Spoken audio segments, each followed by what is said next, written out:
हरियाणा में प्रचंड गर्मी अपना तांडव बरपा रही थी। पारा 42 से 43 डिग्री हो चुका था, लेकिन आज सुबह तकरीबन 3 बजे आंधी तूफान के साथ जो है वो बारिश का आगमन हरियाणा के तमाम जिलों में देखने को मिल रहा है। लेकिन आफत की बारिश भी ये बनती नजर आ रही है। दिल्ली एनसीआर की बात करें या हरियाणा के बाकी जिलों की बात करें तो ऐसे में तूफान के साथ साथ काफी नुकसान जो है वो देखने को मिला है। पेड़ गिर चुके हैं सड़कों पर, ऐसे में कई जगह पर यातायात जो है वो अवरुद्ध है।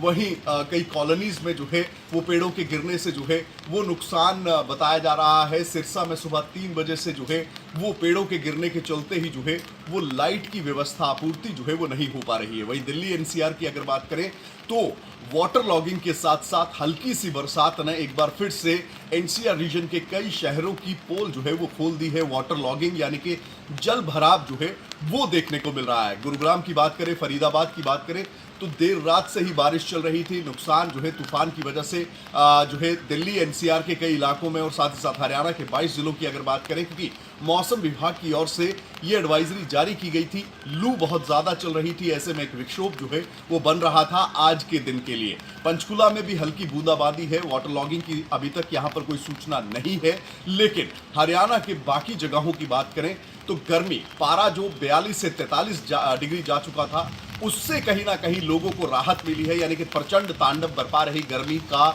जो आतंक था उसमें कमी आई है। पारा 5 से 6 डिग्री सेल्सियस तक लुढ़का है। ठंडक आप हवाओं में महसूस कर सकते हैं। बारिश के आने से जो गर्मी का सितम लगातार लोग झेल रहे थे, जो पारा सामान्य से यानी कि पिछले कई वर्षों से बहुत ज़्यादा रिकॉर्ड हो रहा था उसमें एकाएक गिरावट आई है। लेकिन फिलहाल की अगर बात करें तो देखना ये होगा कि जैसे जैसे दिन बढ़ता है और बारिश अगर कंटिन्यू करती है तो ऐसे में कई जगहों पर मंडियों में सरसों की आवक हो रही है। मंडियों में हालात किस तरीके के हैं, क्योंकि मंडियों में जब गेहूं की आवक हुई थी उस समय भी बारिश के चलते कई ऐसी खबरें आई थी, लेकिन सरकार का ये कहना था कि व्यवस्था है।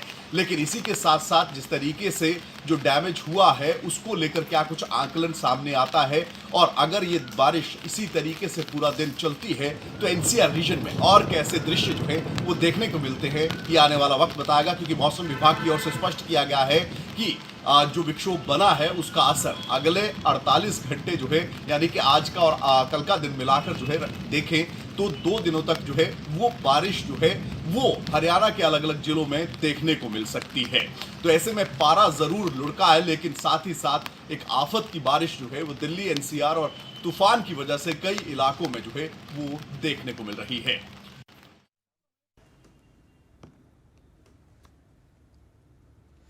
और इसी बीच